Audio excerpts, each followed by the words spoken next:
పట్టణంలో కానీ అలాగే ఈ మొగులపుర గ్రామానికి కానీ అలాగే నా సరిహద్దుల్లో ఉన్న నా దేవాలయానికి సరిహద్దులో ఉన్న మల్లాయుడు గ్రామానికి కానీ ఏ దోషాలు ఉన్నా పోయేటట్లుగా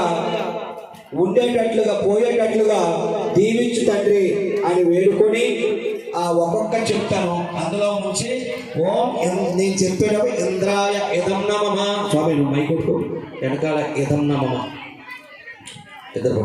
ఓం తూర్పు దిక్కి ఇంద్రుడు ఒక్కసారి స్మరించుకొని పిల్లండి. వారి మీదకు వచ్చి నిలబడి మీరు ఇచ్చింది ఒక్కొక్కరి తర్వాత ఒక్కొక్కరు వెళ్తూ ఉంటారు. మన గజిబిజిగా మండలా పారిపోరు. మనం ఎవరిని పిలుస్తామో వాళ్ళు అక్కడ వచ్చి నిలబడతారు. నిలబడి వాళ్ళు తీసుకొని మళ్ళీ పక్కగా జరుగుతారు.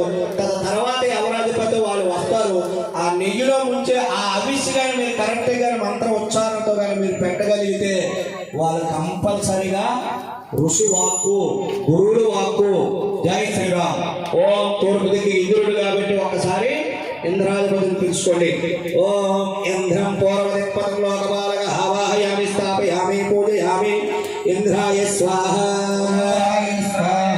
ఇంద్రాయ ఇదం నమః. ఇంద్రాయ స్వాహ. ఓం స్వామి ఆగండి మీరు. ఓం ఇంద్రం పూర్వదిక్పథంలో లోకపాలక ఆవాహయామి స్థాపయామి పూజయామి. ఇంద్రాయ స్వాహ